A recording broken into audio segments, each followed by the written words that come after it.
Yo soy Jerónimo García Pardo, hijo de extremeños, nació en Cataluña. Y yo la relación con la piedra, hasta que no llegué a Mérida, casi que no la tuve mucho, ¿no? Bueno, tenía una relación un poco chamánica, me gustaban las piedras para sentirlas vivas.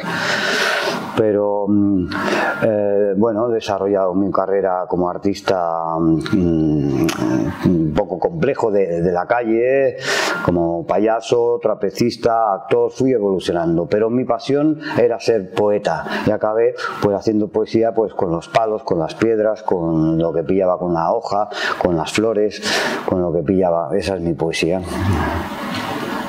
La primera habilidad es no reprimirse en su instinto creativo, ¿no? y de sus posibilidades, ¿no? Todo lo contrario, siempre afirmándose por muy torpe que se vea uno, ¿no? Pero es la autoafirmación la que hace a la persona en su sentido creativo, ¿no? Creativo y en general en todo, es su afirmación en lo que hace y en lo que quiere llegar a acabar, realizar, mostrar, ¿no? Pues no sé, eso es. Lo que más se necesita es saber perder el tiempo, coger y ni pensar que si esto, que si lo otro, no. En el momento en que el blanco llega, aparece la luminosidad de todos los colores, y de todas las formas.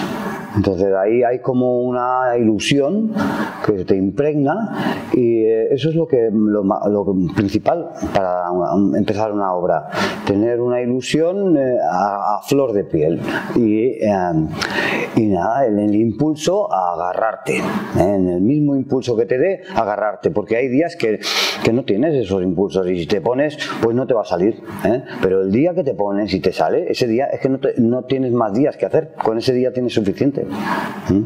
Bueno, hablando del tiempo, que es una cosa que yo la controlo mucho para que no me importe,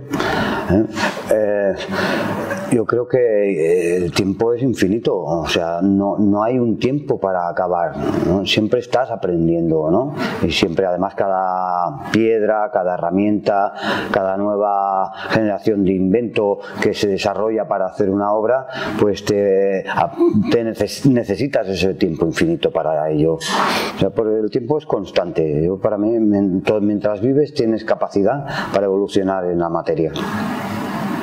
Absolutamente, sentirse al lado de una persona que él mismo ya emana ese conocimiento y esa capacidad, ya te llena a ti, se te impregna el espíritu de su espíritu. Es que eso, los que han desarrollado la habilidad, nada más que se te acerquen ya lo notas y ya te quieres sentir metido en ese impregnarte de ese conocimiento que notas que lleva, ¿no?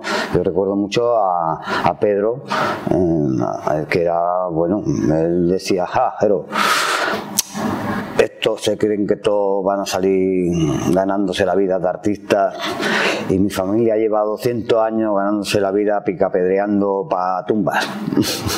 Y ese saber lo que me demostraba era que no había que arrepentirse ni negarse a nada, vale para todos los casos de la vida, no solamente para la expresión puramente artística, que realmente cada gesto que hacen los artistas, o en general todo el mundo, pero los artistas en particular, son relevantes, importantes y acaban grabando la evolución humana.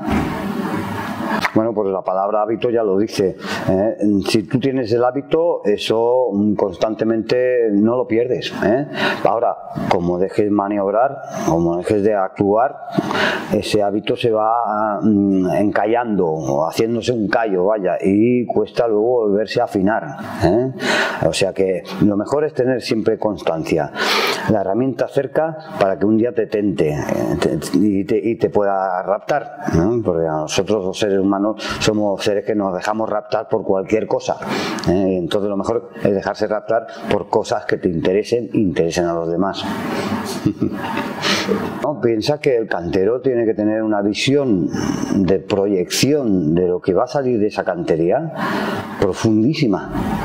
o sea, desde la primera piedra de la base hasta la última del pico o del arco, el cantero que hace la primera piedra ya creo que ya está viendo la última piedra del arco, así que tiene eso, le va saliendo muy importante toda esa proyección desde la primera piedra, que vea ya cómo va a ir evolucionando y van a salir las otras. Está haciendo la primera y ya está casi sobreviviendo las otras que van a salir. La piedra te tiene que hablar y decirte a la piel, conectar con la piel esa piedra, y una vez que se conectan la piel y la piedra, creo que crean una comunicación que te lleva a ver la ilusión que tú tenías de verla clarificada, realizada, expuesta a la vista de los demás, ¿no? Entonces es como una simbiosis, ¿no?, de la piel del artista y de la piedra que se te ha expuesto. La piel tiene un conocimiento que anda un poco perdido hoy en día, ¿no?, pero tiene un conocimiento ancestral, tiene todo el conocimiento de todos nuestros antepasados. Y eso es lo que a un artista le da, a un cantero le da, para tener esa habilidad o esa ilusión para interpretar una realidad, De hecho, los canteros de la Edad Media lo reflejaban muy bien. Eran seres que iban de un lado para el otro, con sus bailejos, que un bailejo es una paleta de albañil, o su maza o sus penzones, y con eso iban de un lado a otro. De hecho, la palabra bailejo era porque eran seres que los veía la gente y decían: esos son de los que van a ir lejos, a hacer las cosas. Y claro, tenían esa necesidad de cultivar y de mostrar al mundo la capacidad que tenemos todos, absolutamente todos los humanos, en nuestra memoria ancestral, que está para mí en la piel, porque la información en la cabeza se va estancando, se va acumulando, pero la piel, que ha evolucionado menos, esa es la que guarda el conocimiento.